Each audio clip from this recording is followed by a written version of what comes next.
એક જુદી સાંજ તરફ આપણે જઈ રહ્યા છીએ અને મેં આરંભમાં કહ્યું હતું એમ કે આ એક એવી સભા છે જ્યાં અનેક સાહિત્યના શિરોમણી આપણી સાથે છે અને એવા જ એક અદ્ભુત લેખિકા જેના માટે સમગ્ર ભારતમાંથી સર્વ કોઈને ખૂબ માન છે એવા એક ઉડિયા ભાષાના લેખિકા આપણી સાથે છે प्रतिभा राय जी। तो मैं प्रतिभा राय जी से विनती करूँगी कि मंच पर अपना स्थान ग्रहण करें। उनके साथ जुड़ेंगे रंजना जी अरगड़े और नीताबेन जोशी। मैं दोनों को विनती करूँगी मंच पर अपना स्थान ग्रहण करें। जब प्रतिभा राय जी की बात आती है तो कई बार गुजराती जो भावक होते हैं या गुजराती वाचक होते हैं वो कहते हैं द्रौपदी वाले प्रतिभा जी ना, क्योंकि उनके लिए वो इतने करीबी नवलकथा है कि ना पूछे बात। वह उन्होंने ये नवलकथा बार बार पढ़ी है, उसको समझने की कोशिश की है।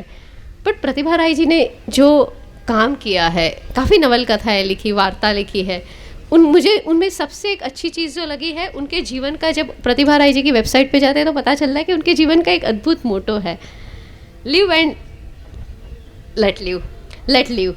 So love and let live, ये जो इनका पूरा मोटो रहा है। और उन्होंने उसके आगे लिखा है एक जगह पर कि give me your heart, I will give you God, जो एक पूरे सोशल कंसर्न की उनकी एक भूमिका है, ह्यूमैनिटी की जो भूमिका है। और लगातार उनकी नवलकथाओं में, उनकी वार्ताओं में ये चीज़ हमें बार बार दिखती है कि किस तरह से वो बहुत इन्वॉल्व होकर रिसर्च करके, खुद एकेडमिशियन है, प्रोफेसर है और साथ में वो लिखते भी है। तो ऐसे ही प्रतिभा राय जी ने 9 साल की उम्र से लिखना शुरू कर दिया था और लगातार जैसे लिखती गई वैसे उनकी बात में ये सोसाइटी, मनुष्य, नारीवादी मैं उनको इसलिए नहीं कहूँगी क्योंकि उन्होंने बहुत ही स्पष्ट रूप से कहा है कि स्त्री और पुरुष की अपनी अपनी विशेषताएं हैं और उन विशेषताओं को कल्टीवेट करना चाहिए। स्त्रियों की अलग एक विशेषता है, उसको आप कल्टीवेट कीजिए और उसको आगे लाइए, क्योंकि मेरे लिए वो ह्यूमन है, मुझे वो उसकी जो ह्यूमैनिटी है, उसकी जो मानवता है, उस संदर्भ की बात करती है।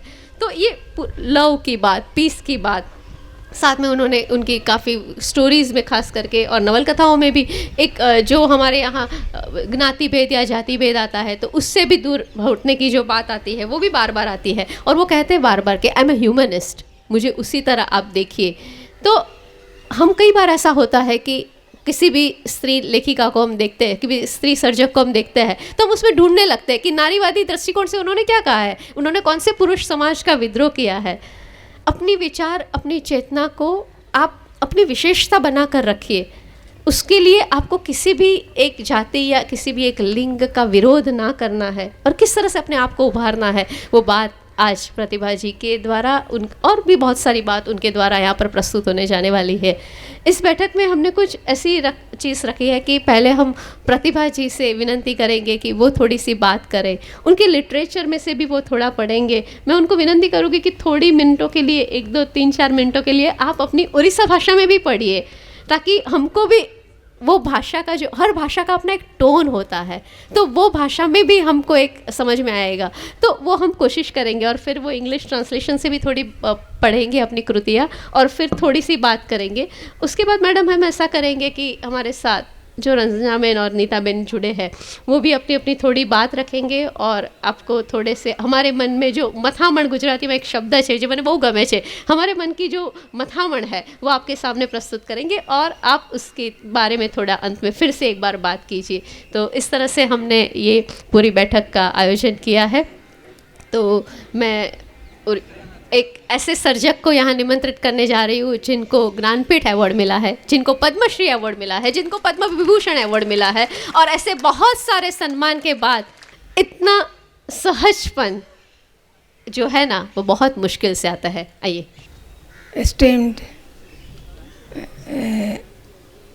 Sitanshu ji and esteemed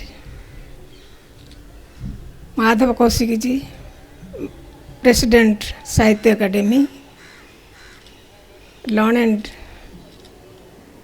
Munch and learned audience. I am really very grateful and overwhelmed by your love and affection. It is not love of affection to me, It is love and affection to my language and literature. That is my pride, but it is not ego. Pride. I am very happy that India is one. People are reading each other. That is a very great thing, and this for that in a multilingual country like India, translation is so important. Otherwise, I would not have been standing here. However, because of you and the Parvas Gujarati Sahitya Sabha, Visheshkar for Sitanshu ji, I was here, I am here. Though there are so many programs and our Utkal Divas is coming on 1st April, however, I am happy. Wherever I will be, I can celebrate Utkal Divas. And wherever I am, I say that this is my land, I belong to this place because I am a Indian citizen. Even when I am in a foreign country, I say that I belong to this place. Nobody can drive me out. I have the passport visa and I am a world citizen. That is my outlook from the childhood. Friends, you are very interested to know about me, but Madam has already gone through my website. But I will only 2-3 incidences I will narrate here, and then I will read some of my novels and stories. I was born in a village, and in the quarter of the headmaster, Balikuta High School, who was my father. And I studied there for 16 years. And then I came to Revensa College, the best and oldest college of Odisha. I studied science. I am not a person of literature because my father wanted me to become a doctor from the beginning. But from the beginning, I don't know why, I dreamed to be a writer. I didn't know what is writing, what is poem, what is novelist, what will happen, what I will get if I will write. It was a compulsion and urge to write. So I fell in love in the beauty of nature, and I was very angry with the discrimination in the society and the poverty and so many inhuman things in those days in village also. My friends were from Dalit society and Muslim community because they were our neighbor around the school. So I wrote a poem as a rebel against the discrimination, and it came out in a children corner of a established newspaper. And my father didn't know that I am writing something, and he saw it and he was so happy. He declared that my daughter became a poet, and from that day I felt like a poet. And whenever I was going, I thinking that I am a poet, and people must be thinking that what a poet is. So that is the only thing. Otherwise, what I will do in writing, that I didn't know. But my father insisted that you will read medical science and you will be a doctor. I said, Pitaji, I will not be a doctor. I will be a writer. He said, you will be a writer like Kuntala Kumari Sabath. Kuntala Kumari Sabath was a poet and writer. She was a doctor. She was born in 1940 and died when he was 1840 and died at the age of 39. Okay, but I said she was given a title as Utkal Bharati. My Pitaji said that you will be the second Utkal Bharati as Kuntala Kumari Sabat. You will be the second Kuntala Kumari Sabat. I told, no, I will not be second. I will be the first Pratibha Das. My maiden name was Das. That was in my mind. I don't know. I was a very determined child and जिद्दी बहुत थी and जो मन करता है करती थी. उस those days girls were not cycling in our area. I learned cycling and started cycling. So my father was very happy. We were born and brought up not as we five sisters. We are not brought up as girl children. We are brought up as human children. There is no discrimination between son and daughter in our family.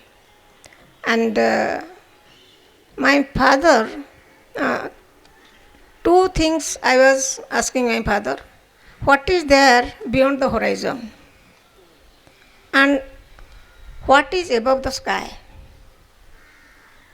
As a science person, he was telling that there is nothing like horizon.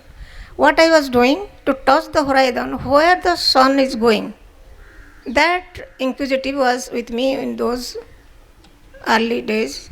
And with my younger brother, to cycle, we'll take and we'll cycle towards the horizon, and the sun sets. We never reach the horizon. And mother was becoming angry. Where she is going every day? Father told, where are you going every day? To touch the horizon. My father explained that there is nothing like horizon. His scientific answer didn't satisfy me. I was imagining beyond horizon. I wrote a poet. Beyond the horizon, in those days I wrote a poet. Another question I was asking, how far the sky is, how to go above the sky. Because I thought that above the sky is Swarga, and Indradev is there, Parijat garden is there, and all the good things are there, what I will see. Father told us nothing like sky, nothing like Swarga. He was a very spiritual person, not very religious, very scientific. So whatever it may be, I was asking many questions to my father like this. And after completing my school days, my father said, you will be doctor. I said that I will read arts. My father told, what you will do doing BA, MA? Then there are 2-3 proposals. Let me see, we will arrange the marriage. It will be good. Actually, in those days, after class 11, proposals were coming. So I thought that actually पिताजी शायद मुझे शादी करा देंगे. Then I told him that no father, I will be a doctor and I will read science. Reluctantly I got admission in the science class, and after plus 2 science, I got a seat in medical science, Kotak medical science, and admission हो गया. पिताजी छोड़ने आए. मैं एक भी class attend नहीं किया.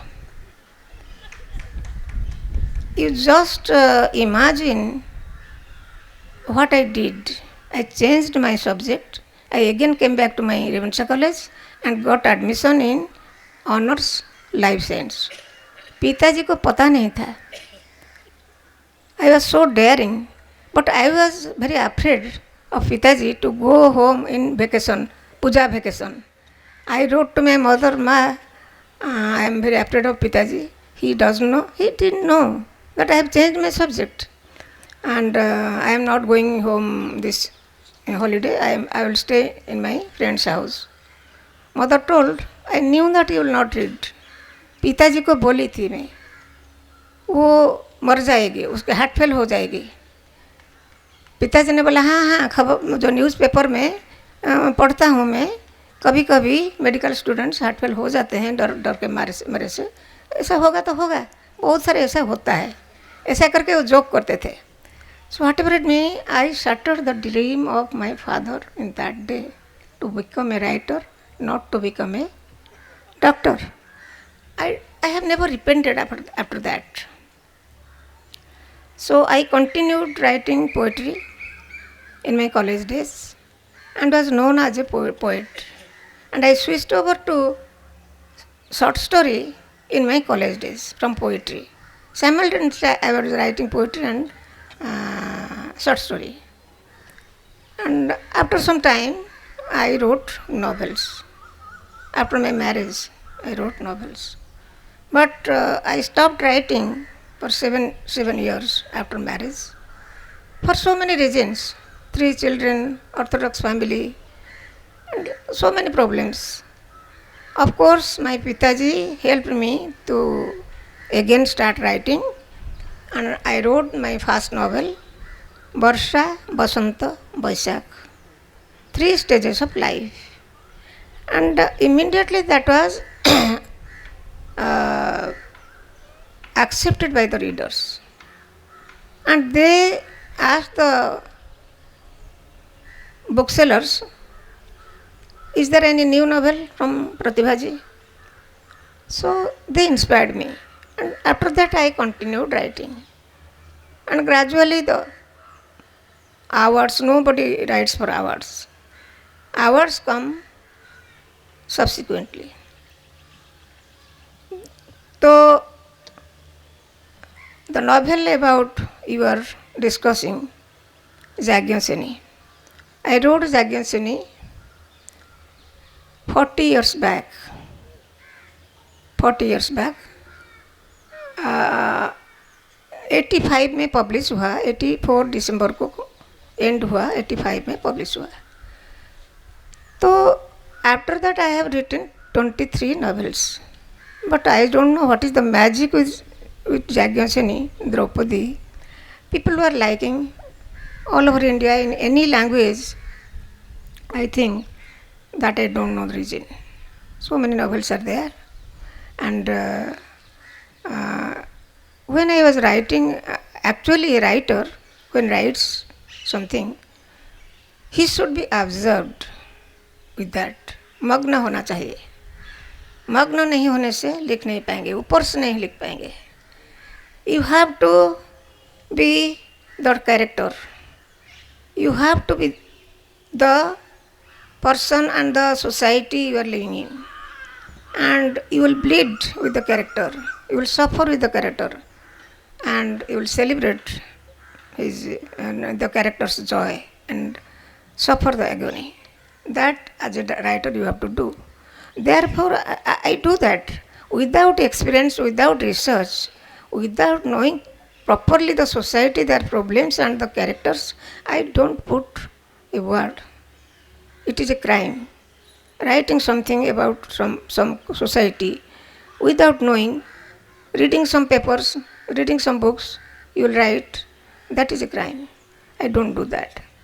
Therefore, मैं कहती हूँ,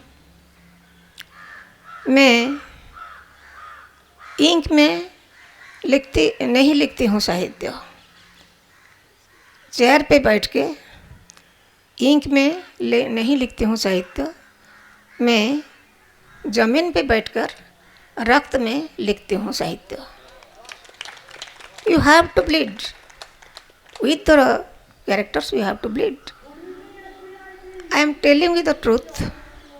While portraying the characters and the incidents they are facing, sometimes I cry. I became one with them. So this is my feeling. And I think I was a rebel from childhood and I am a rebel till today, and I have revolted in many occasions. But writers are not in that writer are artists, they are not activists. I am not an activist. I am an artist, I am a rebel. So you can rebel and revolt against the Orthodox society, but slogan, you should not come out to the road and give slogan that do this, that, this, sarkar ye kar de. I have written Sitanshuji or somebody telling here about the fearlessness. Fearlessness and compassion or love is the two important traits of a writer. You have to be fearless. I criticize government policy fearlessly, being a government servant. I was a government servant then. So, what the government will do? They will transfer me. Otherwise, what they will do? But I have never been transferred on the basis of my writing against their policy. You must be knowing the child cell of Kolahandi once. Child selling of Kolahandi district because of hunger. For 80 rupees and one sari, a 10 months boy was sold to a person, and it was a big issue in those times. I wrote a story, Devaki, narrating everything artistically, of course. There was little tilt, and my translator, other translator, was afraid of translating that into Hindi because it was an Indian issue. M.J. Akbar came for investigation, and our Chief Minister Janik Patnaik was telling that it is not child sale, it is adoption. The person who took the boy, he adopted. It is not selling. But I wrote the truth in my story. And the translator told me, I am not going to translate it. I am also a government servant. But the other translator sitting here in front of you, he translated the story. The name of story is Devaki. When the mother is selling the child, I have vividly narrated her psychological state of mind, being a mother. But she comforts herself. Why? Devaki also did that. Devaki, to protect Krishna from conscious clutch, she sent the boy to another world, that Gopapur. And because she is a Maharani, she is Devaki, and because I am a Vikaruni, I am a Rakshasi, selling the child. Like this, she is comforting herself. And that story was published in a newspaper, and it was given to Chief Minister Janaki Babu Patnaik.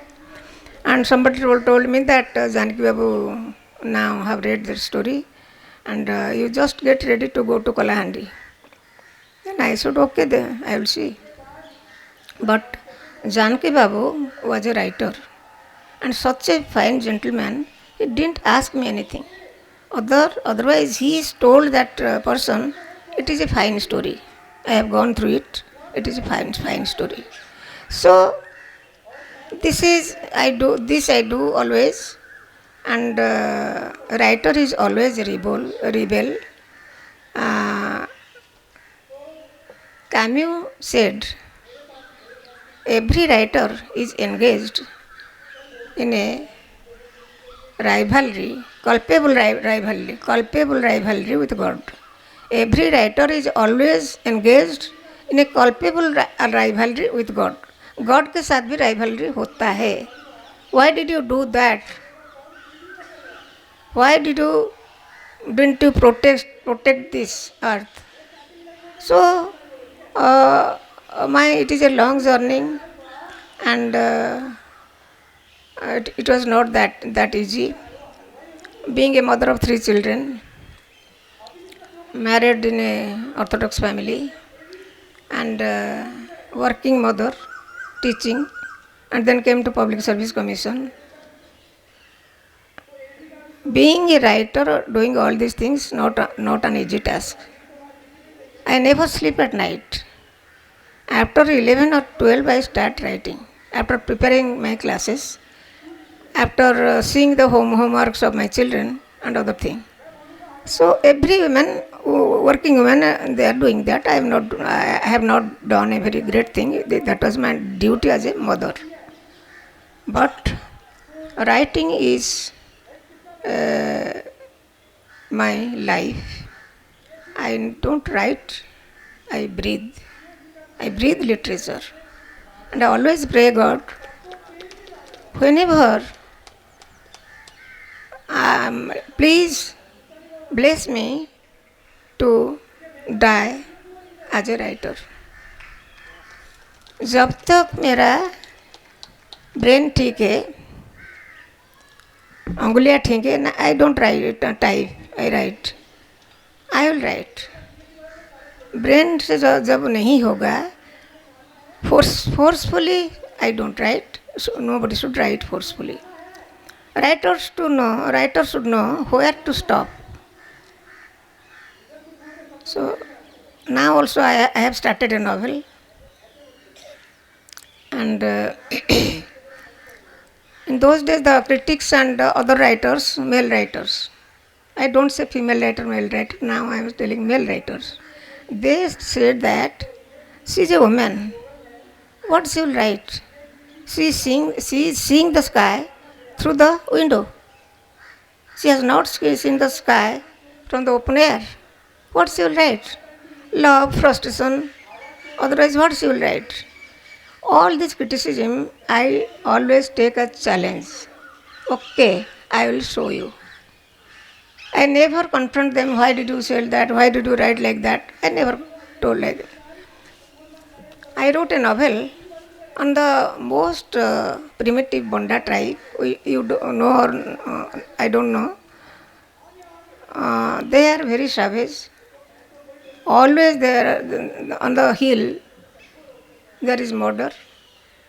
And being a woman, I dared to go there.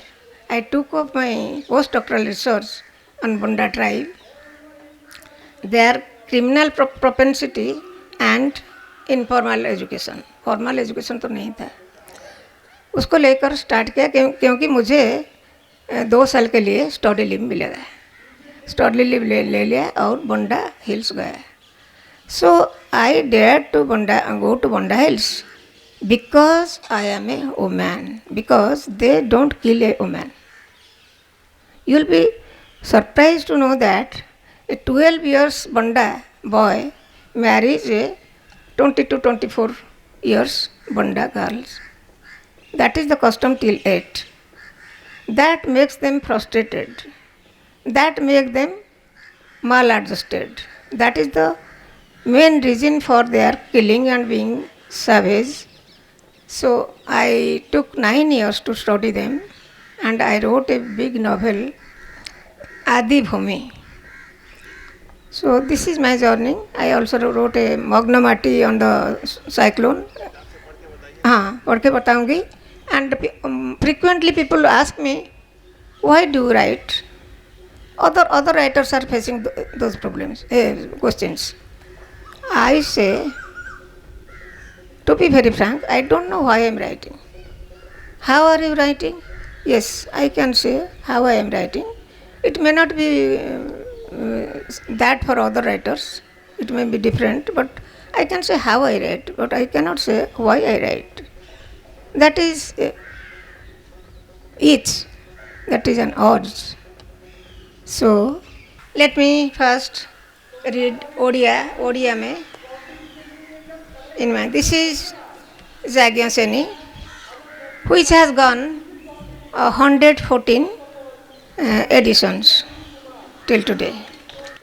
I am starting from the beginning. Those who have read, you know how it started. It started from the end. Iti tumara priya sakhi. I think you will be understand if I read slowly. Iti kala pore mone hela ଯେମିତି କିଛି ବି ଲେଖିପାରି ନାହିଁ. The letter she has already written. This is the iti. She is reading. Iti kala pare she is reading the letter. ଇତି କଲା ପରେ ମନେ ହେଲା ଯେମିତି କିଛି ଲେଖିପାରି ନାହିଁ। ମହାଜୀବନର ଅଜସ୍ର ସୁଖ ଦୁଃଖ ଭରା ସୁଦୀର୍ଘ କାହାଣୀ ମହାକାଳ ବକ୍ଷରେ ଶୂନ୍ୟ ପୃଷ୍ଠା ପରି ପଡ଼ି ରହିଛି। ଯେମିତି ମୃତ୍ୟୁ ପଥର ଯାତ୍ରୀ ସଂସାରରେ ସବୁ କିଛି ଛାଡ଼ିଯାଏ ବୋଲି ଭାବିଲେ ମଧ୍ୟ କିଛି ଛାଡ଼ିଯାଏ ନାହିଁ। ମର ଶରୀର ଛାଡ଼ିଯାଏ, ସେ ମଧ୍ୟ ତା'ର ନୁହେଁ। ଆତ୍ମା ଉଡ଼ିଯାଏ, ସେ ମଧ୍ୟ ତା'ର ନୁହେଁ। I don't know whether you are understanding or not, but I understood Gujarati 40%. ଆକାଶର ଯେମିତି ଆଦି ନାହିଁ, ଅନ୍ତ ନାହିଁ, ସମୁଦ୍ରର ଯେମିତି କ୍ଷୟ ନାହିଁ, ବୃଦ୍ଧି ନାହିଁ, ସୂର୍ଯ୍ୟର ଯେମିତି ଉଦୟ ନାହିଁ, ଅସ୍ତ ନାହିଁ, ମନୋକାମନାର ସେମିତି ପୂର୍ଣ୍ଣତା ନାହିଁ, ଶୂନ୍ୟତା ନାହିଁ।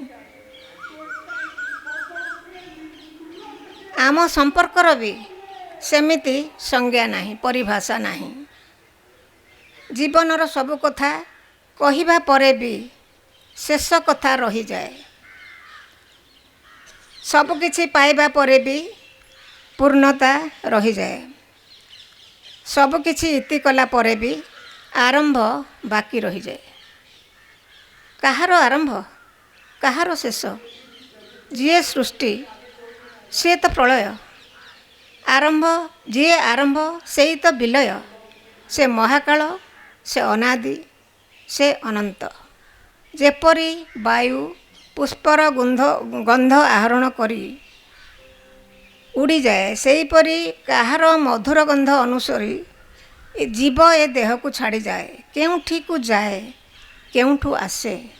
କାମ, କ୍ରୋଧ, ଲୋଭ ନର୍କର ଦ୍ୱାର ଅଟେ। ହେ ଈଶ୍ୱର, ଅବଶେଷରେ ମୋର କ'ଣ ନର୍କବାସ? କିନ୍ତୁ କାହିଁକି? You may ask a question, from where the idea came. Jagannath is there in Mahabharata for everybody, and Mahabharata is being repeated.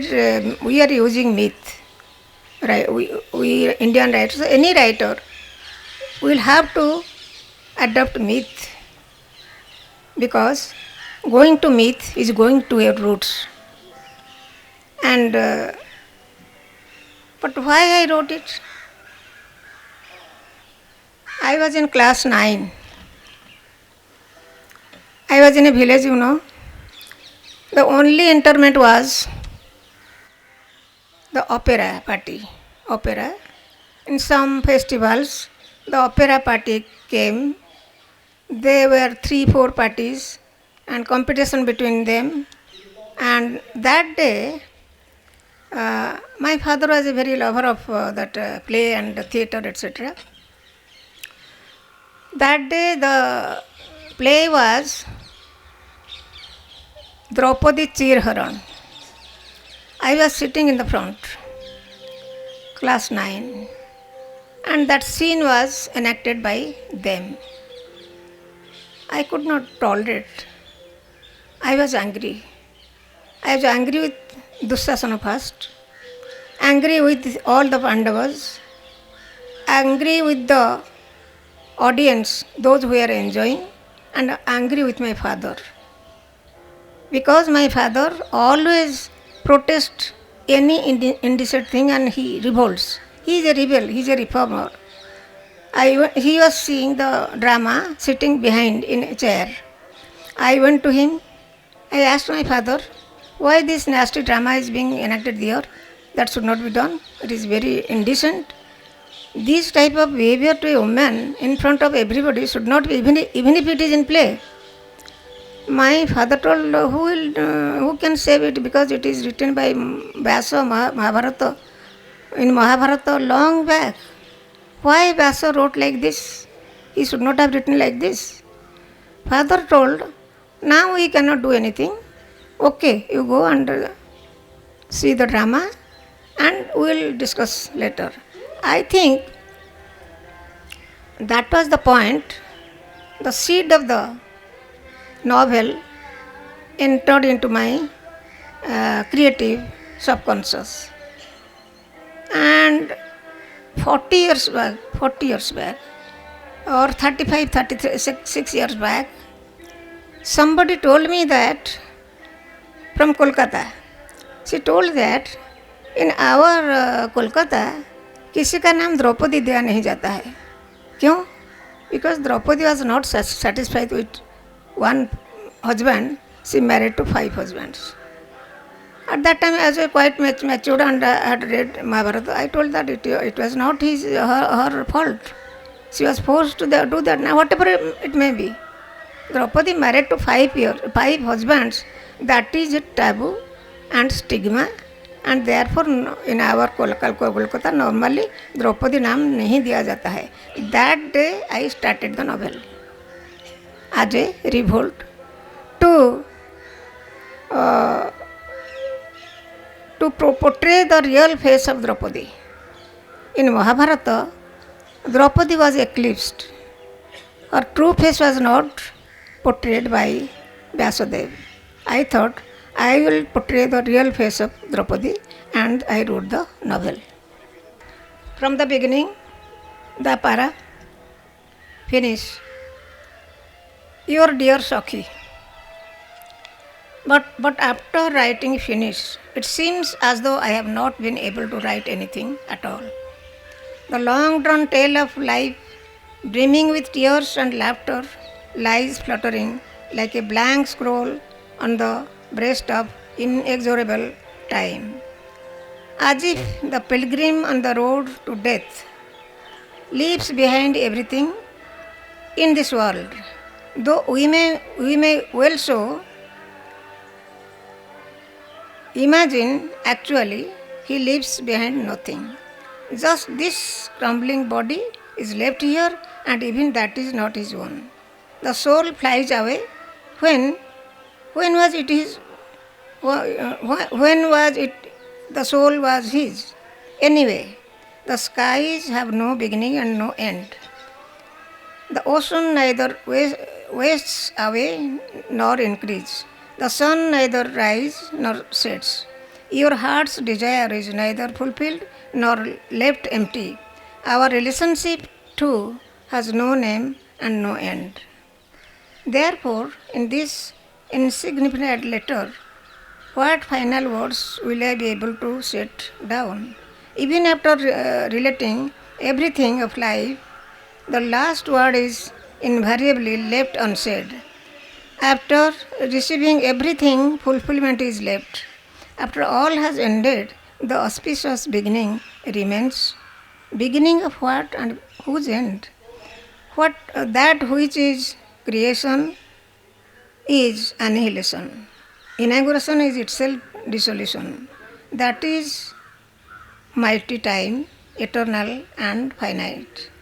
As the breeze carries the scent from flowers, I wonder, attracted by whose perfume does it live? Does life leave the body? Where does it go and where does it come from? So this question I am also asking to me.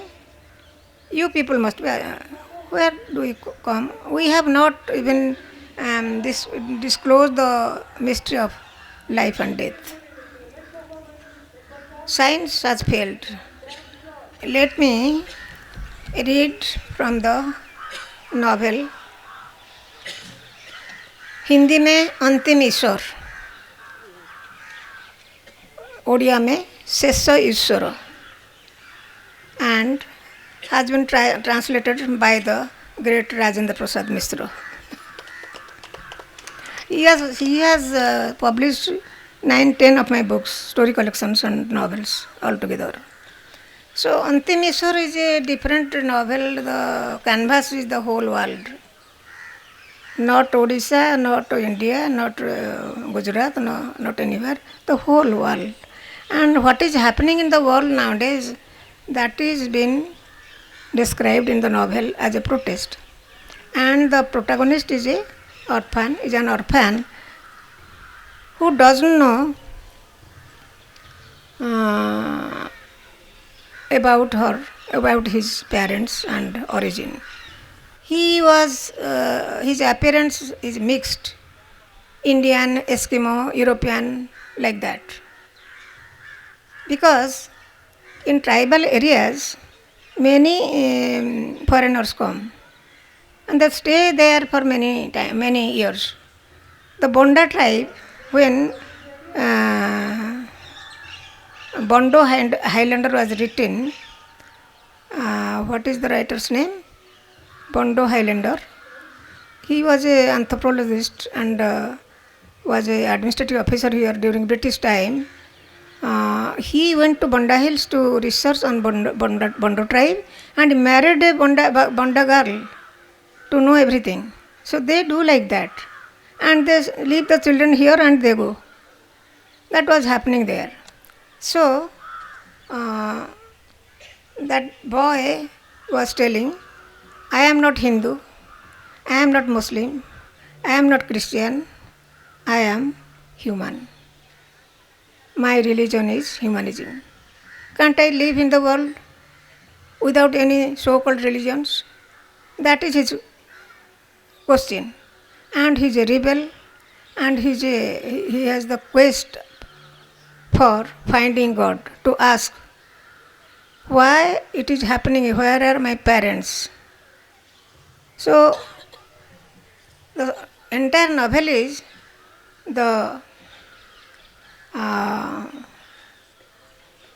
quest of the boy from this place to that place. He goes to Siberia, to any Turkey and Eskimo places, Alaska, etc. I am a avid traveler. I love to travel, and most of the time I travel alone. I love to travel alone. I traveled to Alaska in a cruise alone, 7 days cruise. So I utilized all my experiences with the place and with the society and the people in this novel.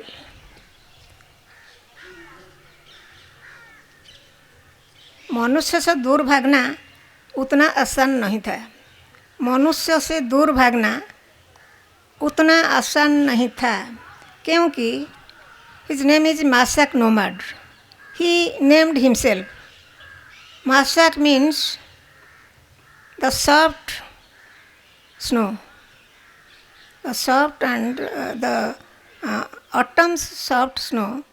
Snow का बहुत सारे hundreds, more than hundreds or 200s name है in Eskimo language.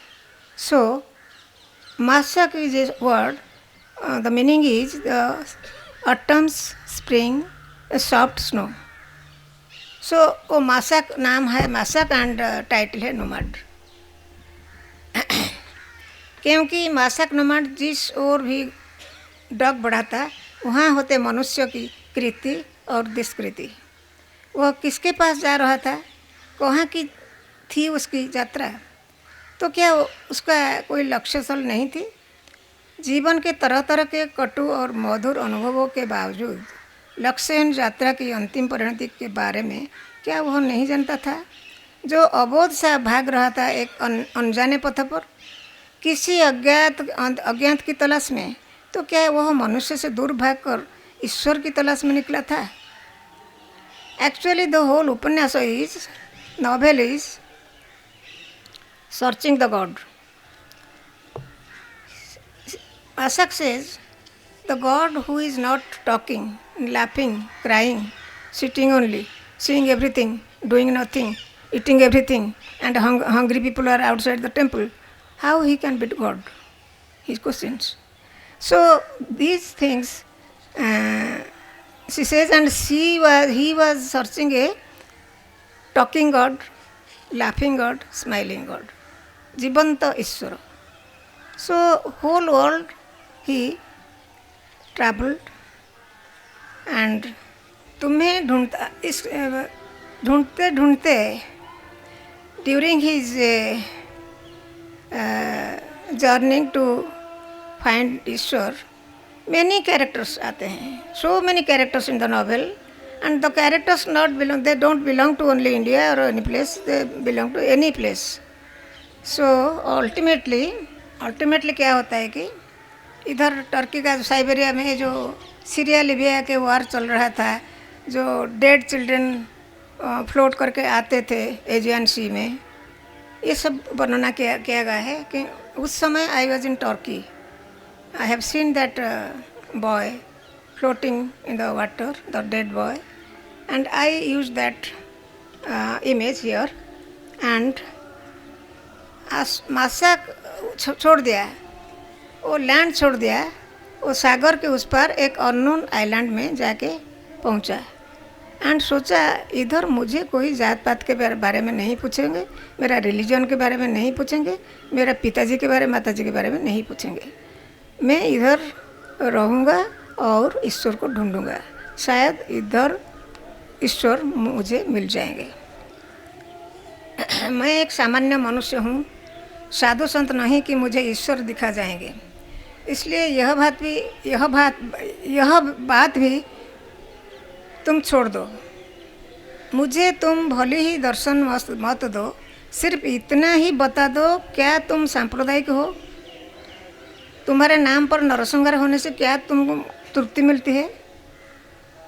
मैं भी तुम्हारी ही तरह अनाथ हूँ रे मासक, ईश्वर उसको सुनाई पड़ता है, मैं भी तुम्हारी ही तरह अनाथ हूँ रे मासक, तुम्हारी तरह मेरा भी घर द्वार नहीं है, देश जाति संप्रदाय गोष्ठी नहीं है। कभी लोग मुझे श्री मंदिर की 22 सीढ़ियों पर धक्कियाते हुए मोटे रस्से से बांधकर राजमार्ग पर घसीटते हुए धर्म व्यापार करते हैं, तो कभी सूली पर चढ़ाकर मेरे रक्त से धरती माँ की छाती गीली करते हैं। देखा है ना मासूम बच्चों और मिशनरी फादर के जलन का दृश्य। I don't know you remember not, one Staines साहब थे, 99 में उनको जला दिया गया था विथ 2 चिल्ड्रेन। मासक ट्राइबल फादर उसको पाया, उसके बाद 8 साल जब हो गया तो मिशनरी फादर स्टेन को मैं इधर लाया, नाम बदल दिया, वो लाए उधर, तो उनका जो दृश्य वो भी दिखा है। एक पढ़ के सुनाती हूँ। नामकरण। मनुष्य का बच्चा एक नई पौधा होता है।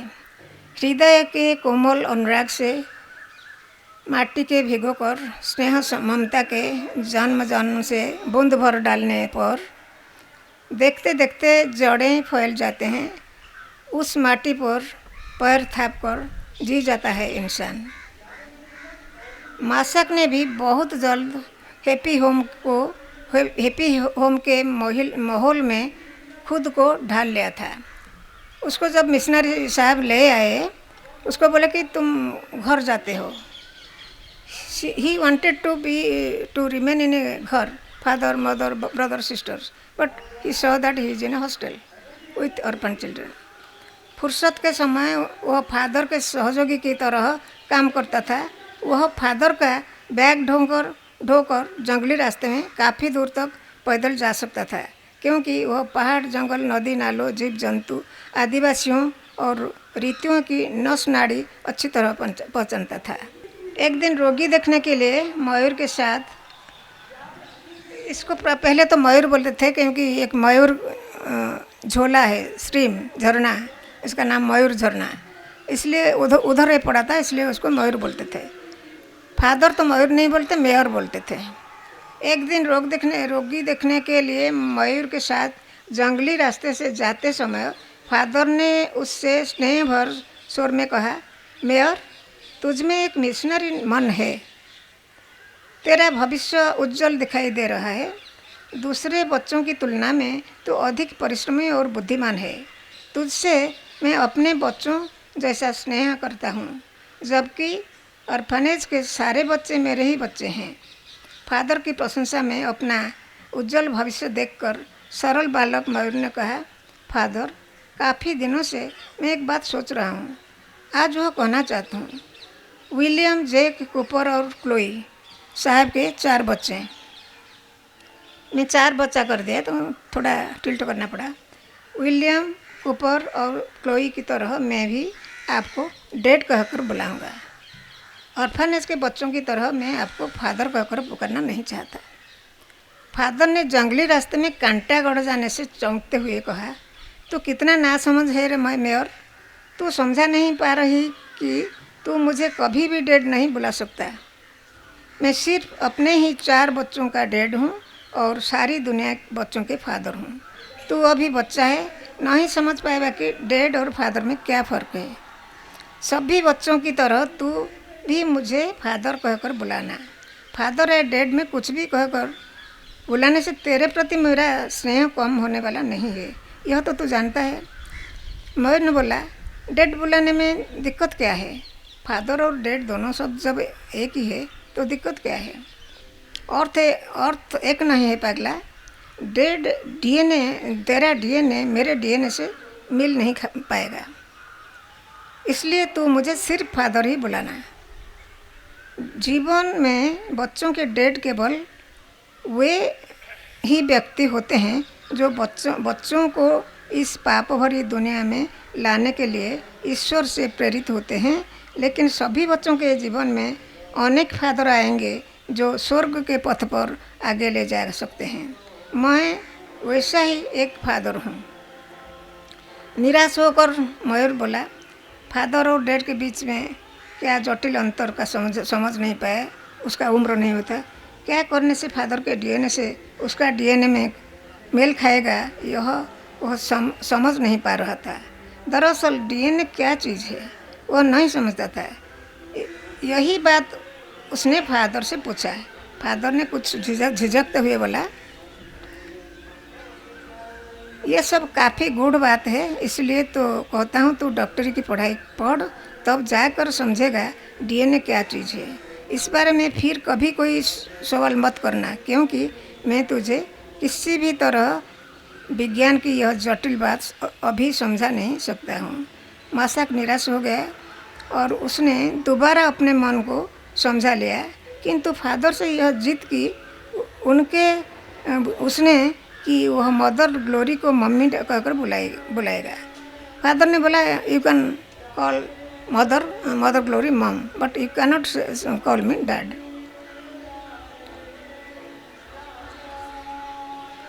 फादर फ्रैंक उसे बातों में कहते माय सन, किंतु मयूर उन्हें माय डैड कहकर नहीं पुकार पाता।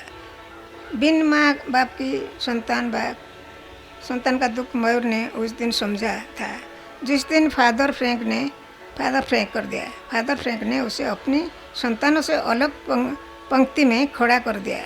किसी गांव के एक ग्रामवासी ने कहा, फादर आपका बेटा आपकी तरह सिर्फ दिखता नहीं, आपकी जैसा दयालु भी है। उसकी सेवा में आपके हाथों जैसा स्नेहमय स्पर्श है। वह आप जैसा डॉक्टर बनेगा। फादर फ्रैंक अप्रतिभ हो गए और बोले, अरे नहीं, वो मेरा बेटा नहीं है। वो ऑर्फनेज का एक बुद्धिमान विनयी छात्र है, पर मैं उसे पुत्रवत स्नेह करता हूँ। वो डॉक्टर बनेगा या नहीं अभी तक नहीं मालूम। भविष्य में मेरे जैसा एक पास्टर बनकर आप लोगों की सेवा करेगा या नहीं, यह भी नहीं कहा जा सकता है। उसने अभी तक ईसाई धर्म नहीं अपनाया है। उस पर किसी बात के लिए मेरा कोई दबाव नहीं है। बट हम तो समझते थे कि वो आपका बेटा है, हालांकि वह मेरे बेटे से भी अधिक है। अनाथ आश्रम के सारे बच्चे जिस तरह मेरे बेटे हैं। ओहो, किंतु उसकी आंखें, नाक, होंठ, केस आपसे इतने मिलते जुलते हैं कि मुस्कुरा देकर फादर फ्रैंक बोले, आप लोगों की नज़रों में सारे गोरे लोग एक जैसे दिखते होंगे, किंतु मेयर मेरा जैसा नहीं है। मेयर में मैंने एस्किमो और यूरोप डिलडिल का एक अद्भुत सामंजस्य देखा है। मैंने ग्रीनलैंड, साइबेरिया, अलास्का में रहकर मिशनरी के काम के साथ एस्किमो की संस्कृति पर भी शोध किया था। अपने बारे में फादर की ऐसा राय सुनकर 12 साल का मयूर उस दिन चकित हुआ था। यहाँ 4 साल रहने के बाद मानो फादर ने उसके बारे में एक नया तथ्य उजागर किया है। This is the novel on बोंडो tribe, आदि भूमि, इंग्लिश में प्राइमल लैंड। ओडिया में आदि भूमि। ये संभव नहीं है। कहानी भी मैं I have written more than 350 stories and I have 24 collections, and it is not possible to read here the portion of story so that you will enjoy it. Story को छोटा करके बोलना संभव नहीं है मेरे लिए। तो I am very happy that you people are reading me and इधर बुलाए गुजराती साहित्य सभा परवास गुजरात सभा में। तो इसमें मालूम होता है कि लिटरेचर जोड़ता है and Indian literature is one. Language में भी regional, literature is universal. Thank you very much. If question पूछेंगे तो ठीक है। साहित्य के पास जब हम जाते हैं और वो भी जिन्होंने लिखा है वही जब उसकी बात करता है तो वो हमारे अनुभव में जब आती है तो हमें पता चलता है कि वो कैसा एक अलग अनुभव होता है। मैं समझा नहीं पाऊँगी आपको कि जब प्रतिभा जी पढ़ रहे थे तो वो उनके शब्द थे बट वो हमसे कनेक्ट हो रहे थे। इसीलिए उन्होंने लास्ट में कहा कि साहित्य यूनिवर्सल है, वो कहीं ना कहीं हमें जोड़ता है। और सब ने मुझे कहा कि हमें और बात करनी है प्रतिभा जी से। पीछे से बार बार आवाज़ आ रही थी कि हमारे सवाल पूछने हैं, हमें डायलॉग करना है उनसे। तो बहुत सारे लोग उत्सुक हैं आपसे बात करने के लिए। तो वो बातचीत के दौर में हम आगे बढ़े उससे पहले यहाँ और दो हमारे संनिष्ठ अध्यापक भी हैं तो वो भी अपनी बात रखेंगे। तो जैसे हमने लास्ट सेशन में रखा था प्रतिभा जी, रंजना जी अरगड़े थोड़ी सी बात रखेंगे, सवाल रखेंगे, नीता बहन भी थोड़ी सी बात रखेंगे, सवाल रखेंगे, और उसके बाद आप ऑडियंस में से भी कुछ अगर सवाल आए और उनकी कुछ जानने की जो उत्सुकता है, उत्कंठा है, तो उसकी भी बात हम करेंगे। यहाँ ऑडियंस में बहुत सारे हमारे कवि मित्र हैं, लेखक आदि हैं। विपिन भाई आए हैं गुजरात से, कमल भाई वोरा है, जवाहर जी बख्शी है, कितने सारे मतलब लोग यहाँ पर है। तो वो सब आपसे बात करने के लिए काफ़ी उत्सुक है। रंजना जी अरगड़े भोपाल से आए हैं और हिंदी भाषा के अध्यापक हैं। गुजरात यूनिवर्सिटी में उन्होंने सालों तक कार्य किया है, बहुत सारा लेखन अनुवादन का कार्य किया है। तो वो थोड़ी सी अपनी बात रखे और साथ में कुछ ऐसी बात रखिए कि प्रतिभा जी से हमें और ज़्यादा जानकारी मिले और ज़्यादा बात हो सके। आदरणीय सभा, प्रतिभा जी को सुनने के बाद बहुत सारी चीज़ें हमारे मन में साफ़ हुई और निश्चित रूप से हम उनको ही ज़्यादा सुनना चाहते हैं। लेकिन जैसा कि आयोजन है तो मैंने जब उनको पढ़ा तो मुझे क्या चीज़ें ज़्यादा आकृष्ट की, किन चीज़ों ने, मैं उसकी थोड़ी बात करूँगी और जो सवाल हैं मेरे वो रखूँगी।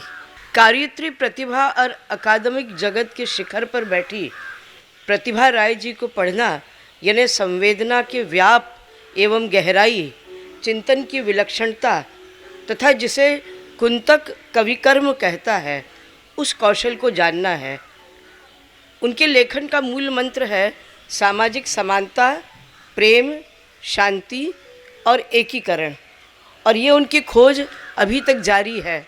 आपने कहा ही है कि अभी आप एक उपन्यास लिख रही हैं, तो उसमें भी कहीं ऐसी ही कोई बात होगी। वो ये मानती हैं कि मैं एक मानवतावादी हूँ।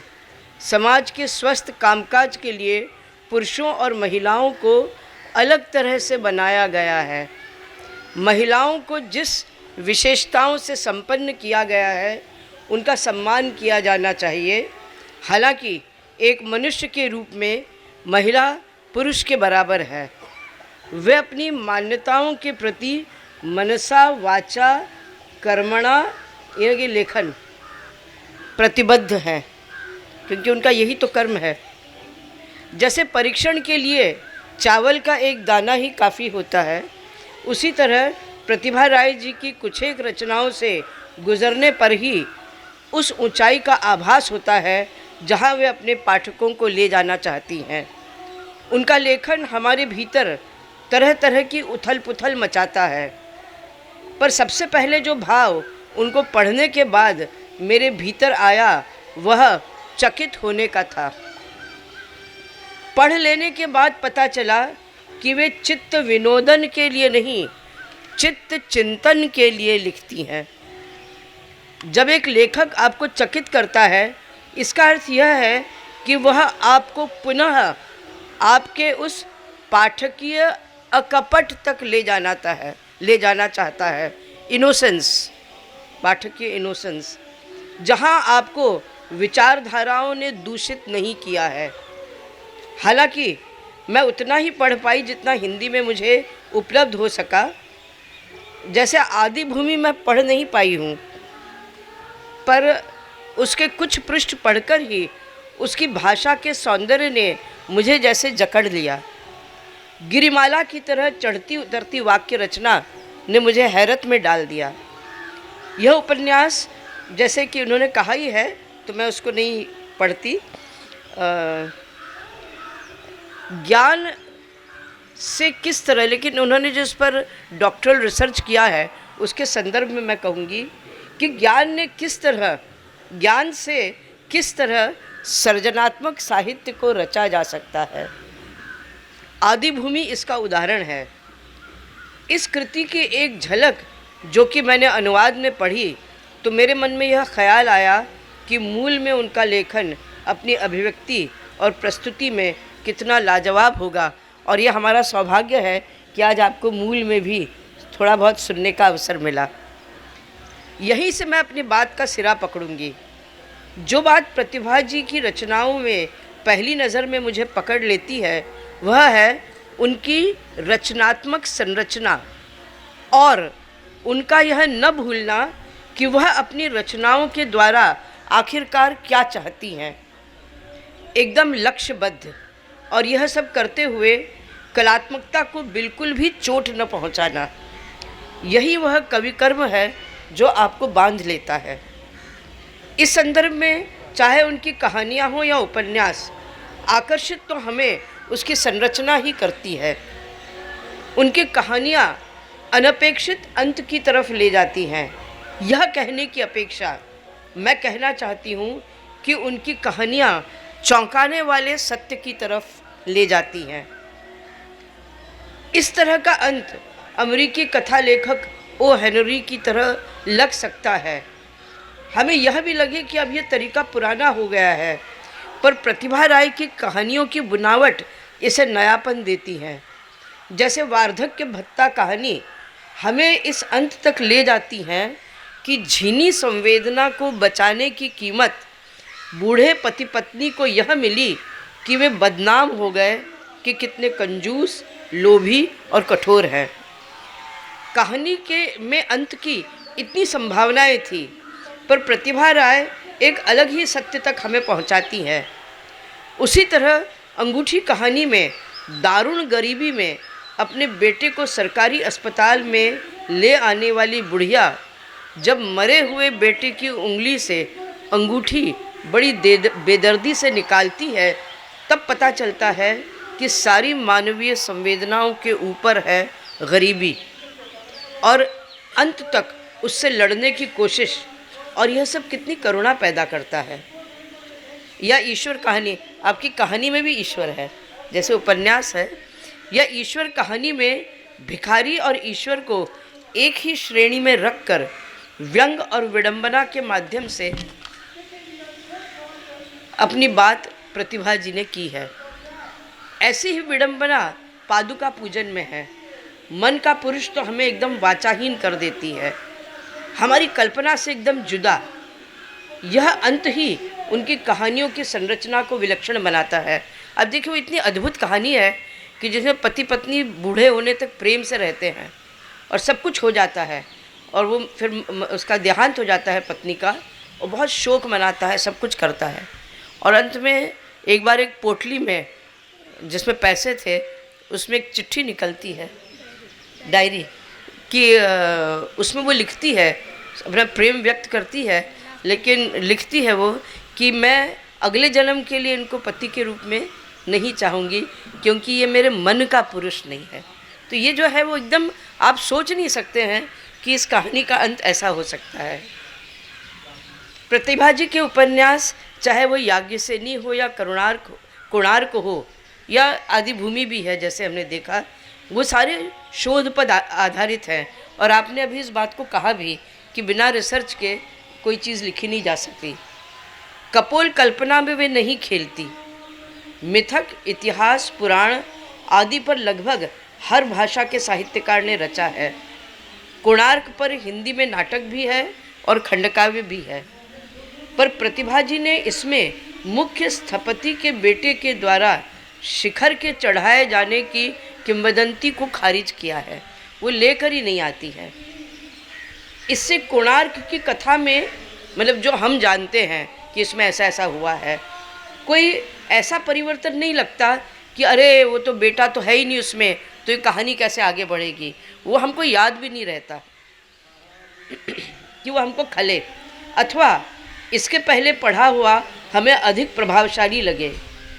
इस उपन्यास के आरंभ में नायक चार्ल्स और नायिका प्राची प्रभा की तथा कोणार्क, वो जो मैं कह रही थी ना संरचना जो है, कोणार्क के निर्माण की कथा अलग अलग स्तर पर चलती है। कोणार्क की कथा में महाराजा नरसिंह देव की कथा, मुख्य स्थपति कमल की कथा, उसकी पत्नी चंद्रभागा की कथा, ऐसी अनेक कथाएं हैं जो पहले तो हमें अलग लगती हैं, पर अचानक वे लिखने के क्रम में एक हो जाती हैं।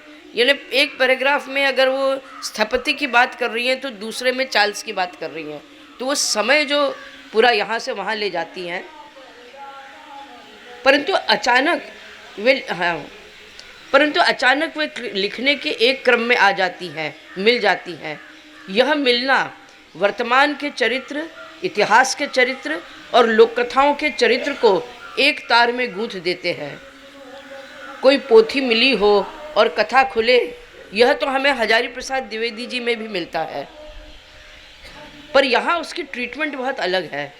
हमें अंत तक लगता है, मन में कहीं भरोसा है कि प्राची प्रभा और चार्ल्स के बीच में कुछ तो संबंध बनेगा ही, पर ऐसा नहीं होता। प्रेम को लेकर हमारी अपनी परंपराएं हैं और प्राची प्रभा उसमें दृढ़ है। कोणार्क यों भी भारतीय प्रेम कथा की गाथा है। उसमें प्रेम के कितने सारे रूप हमें देखने को मिलते हैं, लेकिन साथ ही स्त्री के प्रति अत्याचार के भी बहुत सारे रूप मिलते हैं। विभिन्न कथाओं का जो संयोजन प्रतिभा जी ने किया है, वहीं पर उनका संरचनात्मक कौशल दिखता है। मिथक, अंधविश्वास, लोककथा, इतिहास, कल्पना और यथार्थ से बुना ताना बाना है यह उपन्यास। भावना की नदी में यथार्थ के द्वीप हैं। आज जब सृजनात्मक इतिहास लेखन इतिहास का ही एक प्रकार हो गया है, जहाँ इतिहास में जो दर्ज नहीं हुए हैं उनके ऐतिहासिक अवदान को रेखांकित किया जाता है, वहीं 1988 में उत्तर मार्ग नामक के अपने उपन्यास में प्रतिभा जी वही करती हमें दिखाई देती हैं। इसमें अख्यात स्वतंत्रता सेनियों के अवदान की कथा है।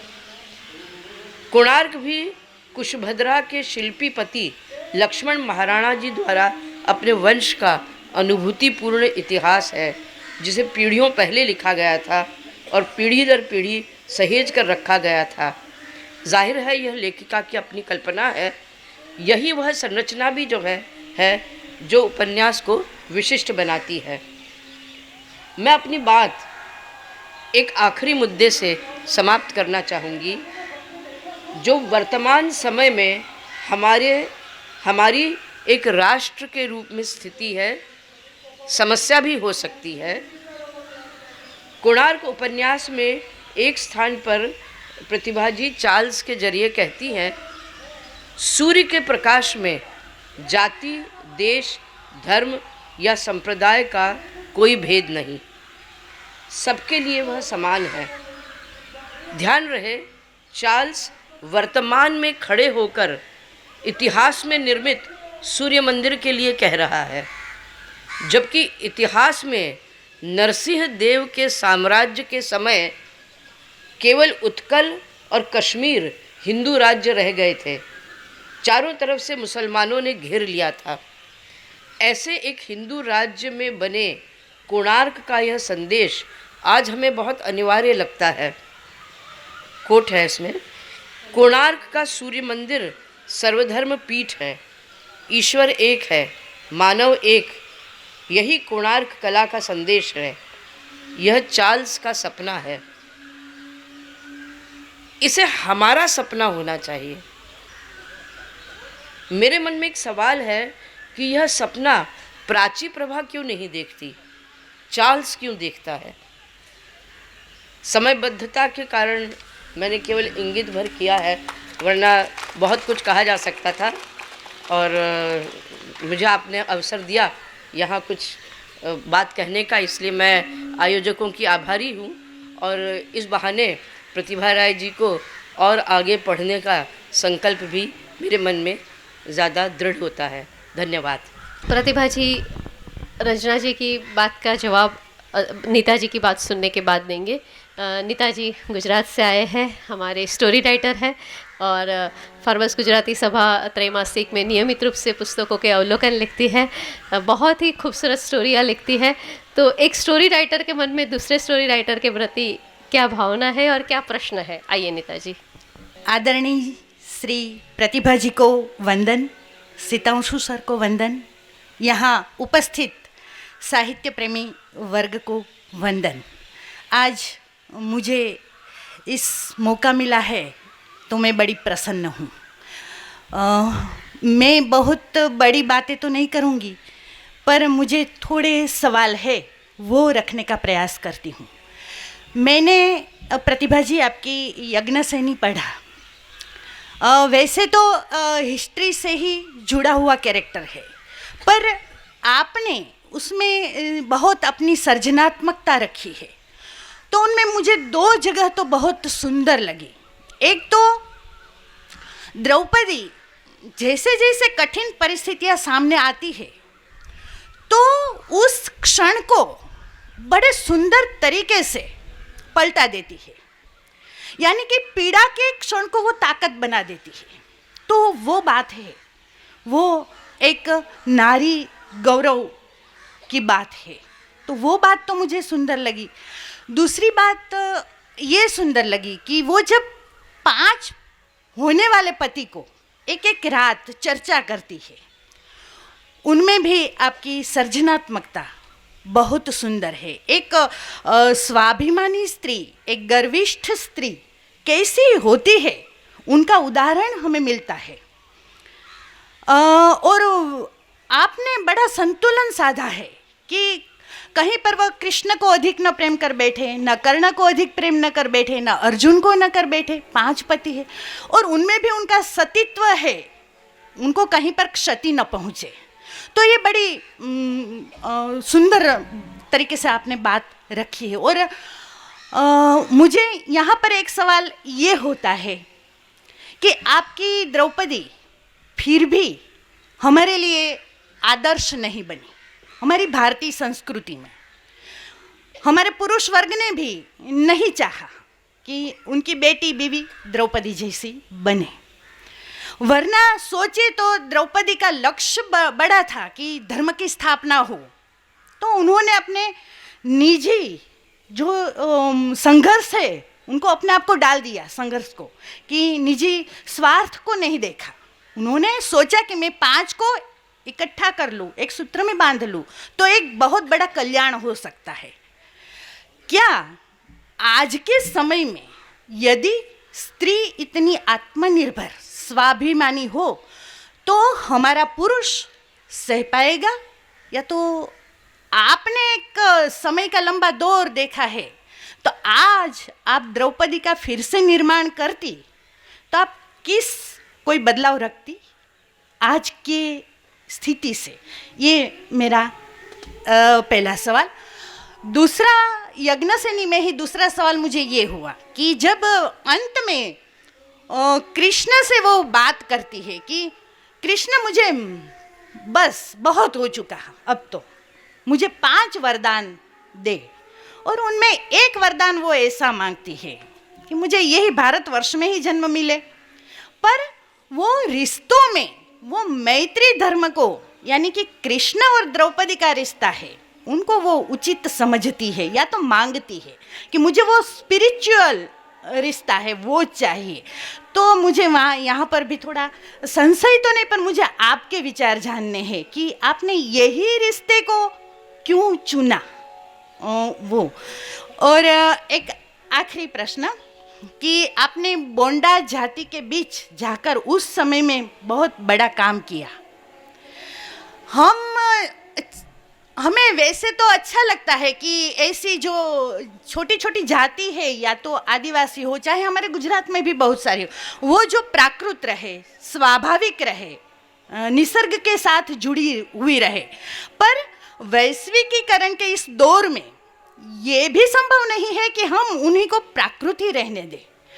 तो हम कैसा बदलाव उन लोगों में आए तो वो मेन स्ट्रीम में, यानी कि थोड़ा आगे आए।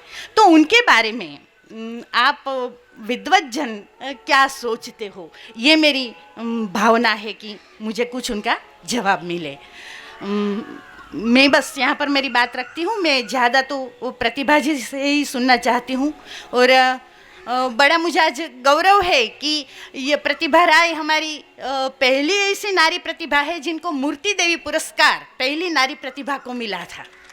तो ये भी मुझे आज बड़ा गौरव है।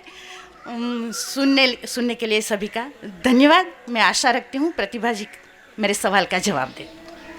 ये जो क्वेश्चन आपने बोला, पूछा, वो जो सपना चार्ल्स को क्यों आया, प्राची प्रभा को क्यों नहीं आया, क्यों नहीं सोचते?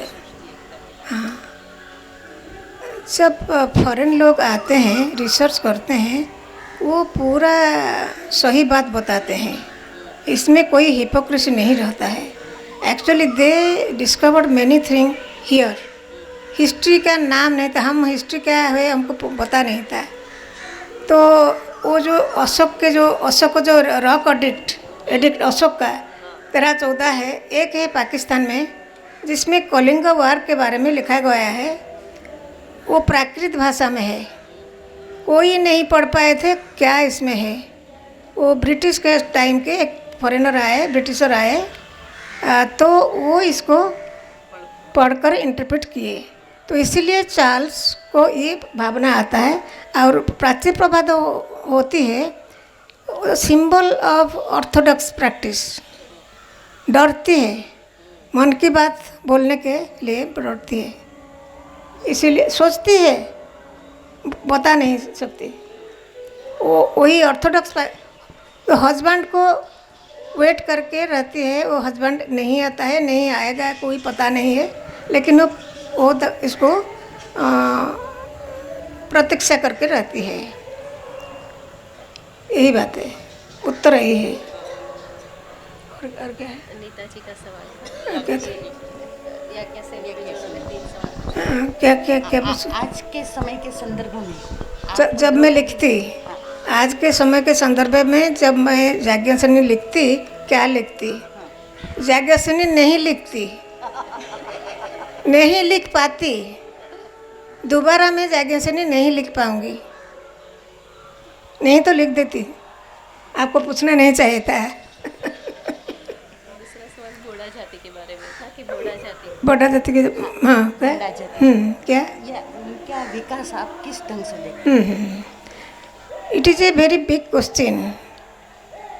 उनको जब हम मेन स्ट्रीम में लाने के लिए चाहते हैं, उनका जो जब मैं रिसर्च करती थी वो जैसे थे अभी वैसे नहीं है। उनका जो ड्रेस बदल गया है, उनका स्वभाव भी धीरे धीरे बदलता है। लेकिन एक क्वेश्चन मैं करूँगी, आप, मैं और जो हम बैठे हैं इधर, हम क्या हमारे ग्रैंड मदर, ग्रैंड मदर की तरह हैं? नहीं तो हम बदल गए हैं। और हमारे जो जनरेशन इधर के हैं, we are born and brought up in a book culture, they are being born and brought up in a Facebook culture, and there are young ladies, they will be angry with me, but I will tell. मैं एक बार बोली थी, भविष्य में कौरव लोग इतने कौरव हो जाएंगे कि सोसाइटी में every women will be Draupadi, means केस खोला करके रखेंगे। आजकल सबका केस ऐसा है, मुक्त है। ये एक स्टाइल हो गया है जो हमारे समय में नहीं था। हमारे समय में आप में आई डोंट नो, मेरे समय में, मेरे माँ के समय में, ग्रैंड मटर के समय में किसी के सामने मुक्त केस में जाना ये शालीनता नहीं था। वो बदल गया है तो बदलेगा, उनको आप रोक नहीं पाएंगे, वो मेन स्ट्रीम में आएंगे। और ये जो उनका काम है और हम जो जाते हैं उनके भीतर काम करने के लिए, उनको भी समझाना चाहिए।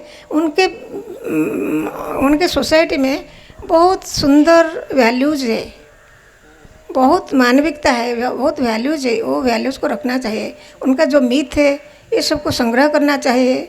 और वो आजकल वो मिथ भूल जाते हैं, वो जो फोकलोर, फोक कथा, ये सब भूल गए हैं। We are not doing that, only political slogan देते हैं। तो I have criticise everything, the Banda research project, the project director, even government I have criticise openly. तो कष्ट है, लेकिन हमारा उद्देश्य है उनके भीतर जो उनका मूल्यबोध है और उनका आदर्श जो है, उनका गुण जो है, उनको रख के आधुनिक होना चाहिए, मेन स्ट्रीम में आना चाहिए। वो अलग नहीं है, तू और मैं नहीं है, वी आर टुगेदर। ये ट्राइब है, एक शेड्यूल कास्ट है, शेड्यूल ट्राइब है, आई एम ब्राह्मण है, ये सब कुछ नहीं है। मैं मेरे बात में, मेरे दिमाग में नहीं है और मेरे राइटिंग पे भी नहीं है। व्हाट आई, जो सिद्धांशु जी आज बोल रहे थे, what I believe I right, what I right I practice in my life. That's a very बाकी के लोगों को ऑडियंस को पूछो ना, वो ऑडियंस से पूछो। हाँ। और एक बात मैं आपको पूछना चाहती हूँ, ये जो कृष्ण, कर्ण और द्रौपदी के बारे में बोला गया, पूछा गया, आप क्या सोचते हैं? कर्ण और द्रौपदी का क्या संबंध? द्रौपदी के मन में कर्ण के लिए क्या है और कृष्ण के लिए क्या है? कृष्ण और द्रौपदी का संबंध क्या है? आपको क्या लगता है? वो जो मैंने स्पिरिचुअल लव, आपने जो लास्ट में हाँ बातें रखती है कि मुझे कौन अगले जन्म में क्या, स्पिरिचुअल लव तो रहना चाहिए प्रकृति के लिए, प्रकृति के सृष्टा के लिए स्पिरिचुअल लव तो है। अब कर्ण के लिए जो है वो है मातृभाव, वो है सहानुभूति, ये है compassion. He was deprived of everything, करुणा, दैट इज़ नॉट लव। लोग अंडरस्टैंड नहीं करते। पहले जब मेरी द्रौपदी आए तो बहुत क्रिटिसाइज हुआ कि ये क्या है, 5 हस्बैंड है, इसके साथ कृष्ण के साथ लटर पटर हो गया है, प्रतिभा राय करते हैं कृष्ण के साथ लटर पटर, ऐसा करते हैं। वो अंडरस्टैंड नहीं करते हैं। जब आप क्या एक मैरिड वुमेन का एक फ्रेंड नहीं रह सकता है, अंतरंग बंधु नहीं रह सकता है, इसमें कोई कामना रहित अंतरंग बंधु नहीं रह सकता है? मैं बोलती हूँ रह सकता है। ऑफ कोर्स हस्बैंड्स इसको टॉलरेट करेंगे या नहीं, वो उनके ऊपर निर्भर करता है। You can not explain that it is a spiritual love. मैं अंतरंग है, अंतरंग बंधु है, यही है, मुश्किल है। तो कृष्ण के लिए भी यही बोलते हैं। ये जो महाभारत का थीम है वो वही है कि एक हेट्रोसेक्सुअल रिलेशन में विदाउट एनी सेक्सुअल इम्प्लीकेशंस, जो एक इक्वल दो फ्रेंड्स होते हैं, जैसे स्कूल फ्रेंड्स होते हैं या बिजनेस फ्रेंड्स होते हैं, वैसी एक निर्मल मैत्री जो है, निर्मल और उसका जो उसका गौरव है, वो वही महाभारत का थीम है जो आपने बराबर पकड़ा है। क्या होता है कि दुख तो किसको बताएगी? कोई तो एक रहेगा दुख सुनने के लिए और परामर्श देने के लिए। और 5 पांडव को जो शादी की द्रौपदी की, उसका कोई दोष नहीं है। She was compelled to marry 5 husbands. It is Kunti ने कहा, I am very angry with Yudhishthir, you might have seen in my writing. Kunti ने बोल दिया, जो लाए हो इसको इक्वल शेयर करके भोग लो। और बड़े बड़े बड़ा बेटा वो मान लिया. So it is not the Draupadi का इसमें कोई ये नहीं है, क्योंकि द्रौपदी दुख करती है. वो तो अर्जुन को प्यार करती थी. Arjun was Draupadi's hero. जिस समय अर्जुन ने वो लाख विद्या कर दिया, उस समय से वो समर्पण कर दिया अर्जुन के साथ. एंड सारे जिंदगी अर्जुन के भीतर अर्जुन के लिए मन में उनका ज़्यादा प्यार था. और इसलिए जब स्वर्ग पथ में जाते थे, वो द्रौपदी जब गिर गई, भीम ने बोला भाई देखो देखो द्रौपदी गिर गई, ना गिरने दो. She has the guilt of loving Arjun more. She made difference between हम चारों भाई और अर्जुन. इट इज़ ए सिन. ये पाप है. उनकी पाप के लिए वो गिर गई. पीछे मुड़ के मत देखो. तो वो तो 5 को शादी करने के लिए ही चाहती. आपको मालूम है या नहीं, यूपी में एक गांव है, मुझे याद नहीं गांव का नाम, वो द्रौपदी का गांव बोलते हैं. और उधर आजकल भी घर में जो 4-5 भाई है ना, एक शादी करते, एक महिला को शादी करते हैं, ये अभी भी. And they are very very proud that Draupadi was born there. अभी भी ये प्रैक्टिस है इंडिया में. इसको तो तोड़ना चाहिए ना, चाहिए. वो बात तो अलग था, वो रणनीति था, कृष्ण का रणनीति था वो. लेकिन वर्तमान जो समय में ऐसा होना नहीं चाहिए. वो प्रैक्टिस को तोड़ना चाहिए. और अब हमने मंच खुला रखा है, तो मैं चाहूँगी कि ऑडियंस में बहुत सारे सर्जक हैं, विचारक हैं, तो अपने सवाल रखें. जिनके मन में कोई भी सवाल हो या जिस बातचीत का दौर. जी प्लीज़. एक विनंती है, सवाल को हो सके उतना शॉर्ट रखिएगा. एकदम सिंपल है और शॉर्ट एंड स्वीट. आपका नाम भी बताइएगा. हाँ, मेरा नाम हरीश दासानी है. सवाल यही है कि जो वैल्यूज़ है यूनिवर्सल होते हैं या चेंजिंग होते हैं? इज देयर एनीथिंग या लाइक यूनिवर्सल वैल्यू?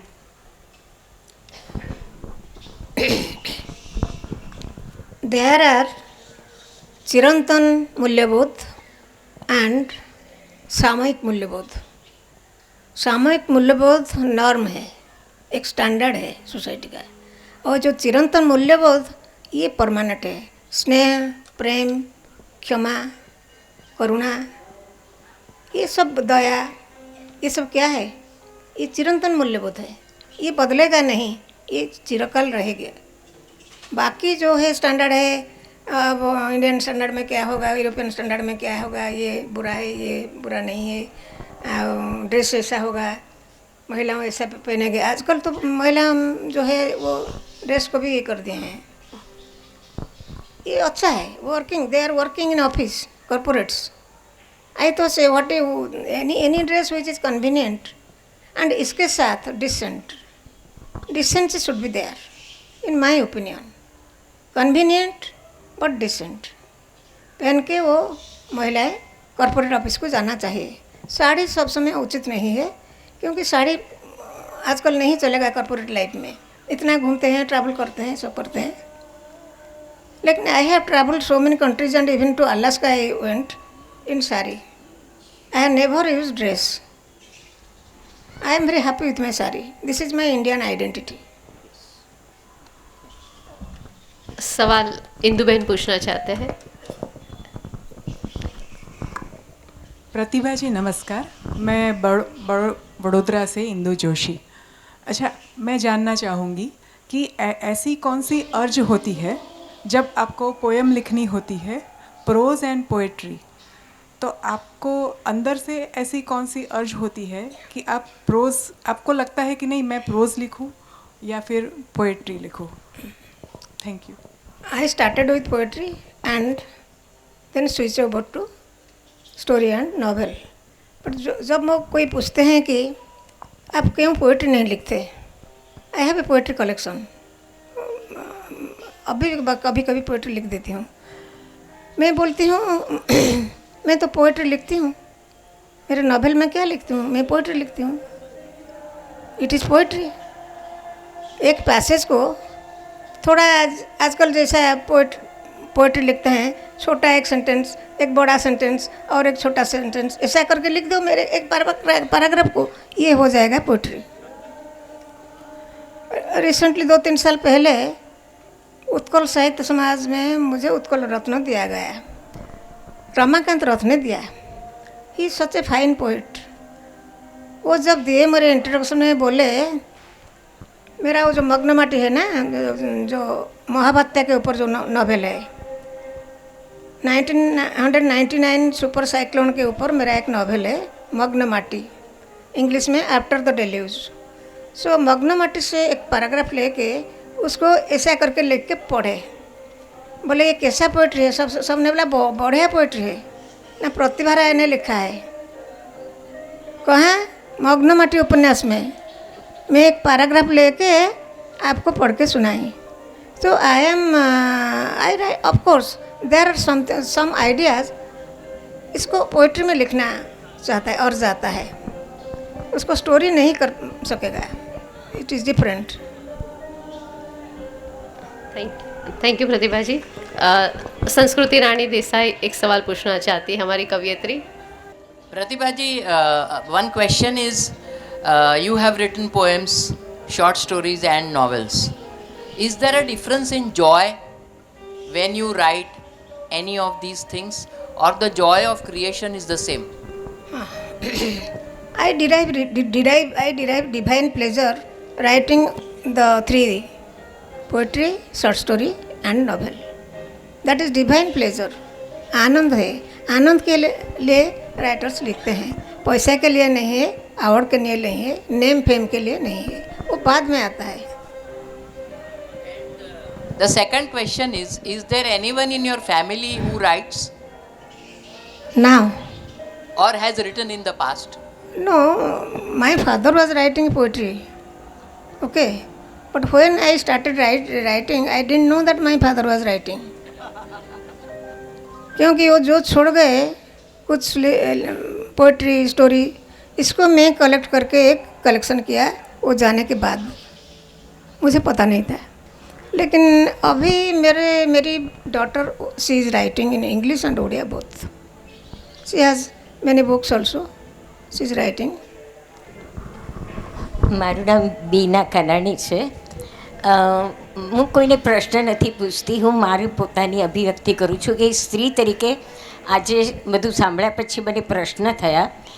બીનાબેન, हाँ जी. सॉरी, इज इट पॉसिबल कि તમે હિન્દીમાં વાત કરો? हाँ, ओके, सॉरी. मेरी हिंदी बहुत बुरी है इसलिए मैं डरती हूँ, लेकिन मैं कहना चाहती हूँ कि दशरथ की पत्नियाँ आपस में एक दूसरे को बारे में क्या सोचती थी, वो क्या फील करती थी. कुंती की बात हमने करी. कुंती को खुद को शादी के पहले एक बच्चा हो गया, तो मुझे मेरे पति के बारे में, क्योंकि वो मेरे बच्चे के डैडी है, तो मुझे अलग भावना है. तो कुंती को क्या फील होता था. फिर 2 बच्चे शादी के बाद हो गए. What she felt for Pandu I don't no. 2 बच्चे उसने अपनी शौक को दे दिए. सो द्रौपदी के जो प्रश्न है वो काफ़ी ऑब्वियस है, सभी को दिखाई देते हैं. शायद बहुत सारे प्रश्न हैं जिसका हमारे पास उत्तर नहीं है. तो जो फीलिंग की बात है कि हमें जो रिश्ते की बात है कि कृष्ण के साथ द्रौपदी का क्या रिश्ता था, या लेकिन कोई भी रिश्ते को एक फिक्स ढांचे में ढालना मुझे लगता है कि बहुत डिफ़िकल्ट है. तो कवियों और लेखिका लोगों को ये शायद हो सकता है, लेकिन एक स्त्री की तरह से मुझे पता नहीं है. मैं खुद कंफ्यूज होती हूँ कि मुझे ये व्यक्ति के साथ कौन सा रिश्ता है, मेरी भावना क्या है. शायद ये प्रश्न के बहुत वाइट एंड ब्लैक जैसे रिलेशनशिप में हम शायद नहीं रख पाए. Human relationship is very complex. So इसको फ्रॉड भी नहीं जान सकते. वो वीमेन के ऊपर बहुत रिसर्च किए. वो रिसर्च किए व्हाट द वुमन विशेष, वो महिला क्या चाहती है, एक नारी क्या चाहती है, जबकि वो नहीं किए, वो रिसर्च करते तो अच्छा। वुमेन क्या है, महिला क्या है, ये रिसर्च नहीं किए। महिला क्या चाहती है वही रिसर्च किए, तो उनको भी समझ नहीं है महिला क्या है, वुमेन क्या है, किस धातु में गढ़ा है। सो इसलिए नहीं, मैन वुमेन दो both are creation, different creation, biological creation. Biologically they are different, but as human being I say they are equal. Biologically they are different, that difference we have to admit, but as human beings, as citizens, they are equal. Everybody has human rights. संविधान में जो नियम है महिला के लिए और पुरुष के लिए तो अलग होना नहीं चाहिए। अभी तो प्रॉपर्टी राइट भी इक्वल हो गया है, जो अलग था, अच्छी बात है। प्रतिभा जी, मेरा नाम दिव्याशा दोषी है। हाँ, आपने पहले कहा कि आपको बहुत तकलीफ़ें हुई जब आपने लिखना शुरू किया एज अ वीमेन, तो लोगों ने कहा कि क्या लिखेगी। तो आपको लगता है कि आज के दौर में ये तकलीफ़ें, यानी वो ग्लास सीलिंग ब्रेक हुई है वुमेन्स राइटर्स के लिए कि नहीं? आई थिंक ज़्यादा नहीं है। It's very sad. I think, I don't know, if you are a writer, you must be experiencing. That's why, I just, but I am not a But great writer. what we are seeing, That's what I the wanted. women poets and women writers, young ladies, they are writing and But going why? here and Why? Because of the only mentality of our society, what? patriarchal mentality, और patriarchal या mentality पुरुष को रहता थोड़ा डर है, है। अंदर में रहता है, बाहर को दिखाई नहीं पड़ता है, लेकिन अंदर में तो कुछ रहेगा, साइकोलॉजिकल कुछ रहेगा। घर के अंदर एक बात है, घर के बाहर एक बात है। Right, thank you. मेरे पति को, हस्बैंड को एक इंटरव्यू में, टीवी इंटरव्यू में पूछा गया, how do you feel when madam is getting so many awards and everybody is after madam, and in a crowd you are left out and madam is crowded by fans, says, how do you feel? I am very proud, I feel very happy, I feel proud. अच्छा, सो अगला जन्म में आप कैसा पत्नी चाहिए आपको? He is a very simple person, one line में बोल दिया, कंप्लीट हाउस वाइफ।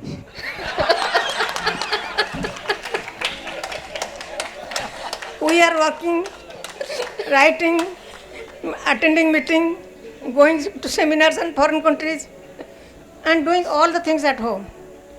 एक्चुअली तो वो नहीं चाहते थे मैं नौकरी करूँ और बाहर जाऊँ, वर्क करूँ, टीचिंग करूँ, नहीं चाहते थे। जी, Good evening, myself Chitwan from Ahmedabad. So on your website, I read that the seed of creation is embedded in the dreams, which is nourished by the soil he lives in. But the creative tree rises high, extending the branches to the universal sky, having one sun and one moon for all. Therefore, the language may be called regional, but the literature created by great writers is universal. So my question is, we cannot create an Amazon rainforest in the Sahara Desert, and neither can we grow a cacti in the rainforest of Amazon. So each and every writer has its own geography. So in that case, how is regionality and universality interrelated? Universality. Yes. Culture differ. Definitely culture differ, language differ, mentality differ, experience differ. But the emotions, human emotions is the basis of writing. Human emotions are same from the beginning till today and it will remain. सुख, दुख, प्रेम, ये सब रहेगा, जो था वही रहेगा। सुख दुख एक है, दुख में रोते हैं, सुख में हंसते हैं। जब वी आर हंग्री, चोरी भी करते हैं। वो जो इमोशंस है, emotion is equal, and the writing, the any work of art deals emotion, human emotions. Therefore, I say, therefore, when we read War and Peace and Anna Karenina or Tolstoy, we think that it is happening to us because human emotion is same. Thank you Pratibha ji. और कोई सवाल audience में से है? I think the boy is not satisfied. I feel because I am a mother. Are you not satisfied? Ah, yeah, I know. I was teaching psychology. बाद में BSc के परे बीएससी के बाद I switched over to again arts, sending my 3 children to school, and I did MA, and I taught in educational psychology, philosophy, etc., which helped me. So therefore I could know you are not satisfied. Yes, but human emotion is same. Have you read any foreign literature? Yes, The Stranger by Albert Camus. Camus. कैसा लगा? Camus is very difficult to understand. Yes. So the very first line of the novel, that Mama died yesterday, so that itself was a statement of the novel. So when I first read it, almost 5 to 10 minutes I kept rereading that line. But it does not mean anything. Maybe it was yesterday. Why did you write that line 5 times? Mama died yesterday. Because What did you feel at that time? You might have felt bad. I had 2 thoughts. He received a telegram, right? So maybe he was indicating towards the telegram that it does not mean anything. Maybe it was yesterday. And it can also be taken as an absurd turn that Mama died yesterday, a telegram received today, but it does not mean anything. Maybe it was yesterday. So these were the 2 recurring thoughts which were constantly in conflict with me. Whether you feel bad or not, tell me. So that Mama died. That's the absurdity of Camus as well as maybe in me.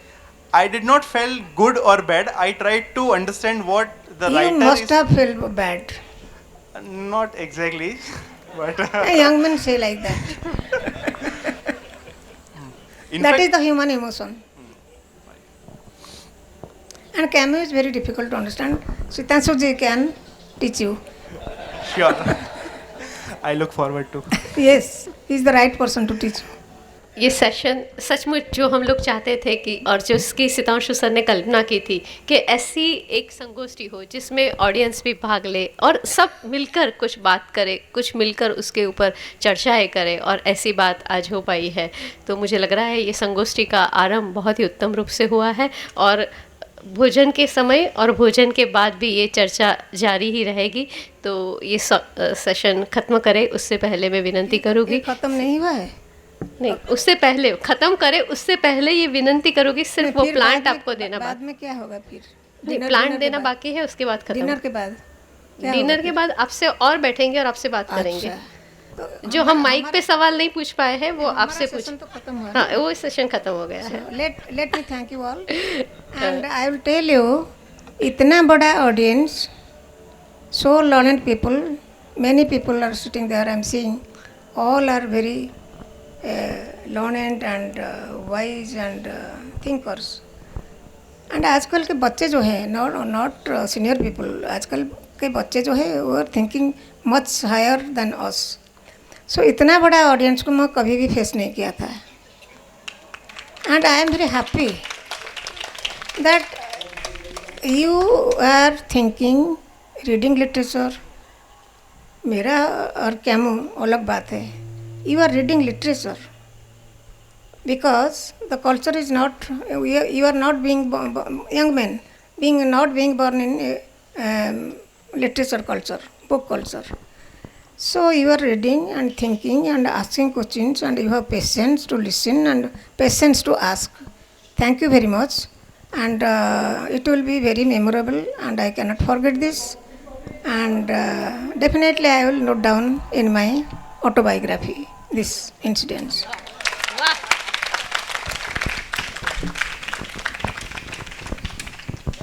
Session આપણે અંત કરીએ એ પૂર્વે એક નાનકડી વિધિ બાકી છે. હું સીતાંશુ સરને વિનંતી કરીશ કે પ્લાન્ટ દ્વારા આપણે પ્રતિભા રાયજીનું સન્માન કરીએ. હું સરને વિનંતી કરીશ રંજનાબેન અરગડેને પ્લાન્ટ આપે. રંજનાબેન. સર હજી એકવાર હું સરને વિનંતી કરીશ નીતાબેન જોશીને પ્લાન્ટ દ્વારા સન્માનિત કરીએ. બહુ જ અદ્ભુત સેશન રહ્યું છે અને હું સમझी सकूँ છું કે તમારા चेहरा पर जो प्रतिभा जी इन सबके चेहरे पे जो संतोष और सुख और प्रसन्नता है ना, वही ये बात बता रहा है कि ये सेशन कितना अच्छा रहा. आप सबकी हम बहुत ही आभारी हैं. बाहर पुस्तक लगाए हुए हैं, पुस्तक का डिस्प्ले है, उसमें प्रतिभा जी की भी पुस्तक है, फार्मस गुजराती सभा त्रैमासिक भी है और अन्य पुस्तक भी है. मैं सबको विनंती करूँगी कि बाहर पुस्तक भी देखें. Thank you very much.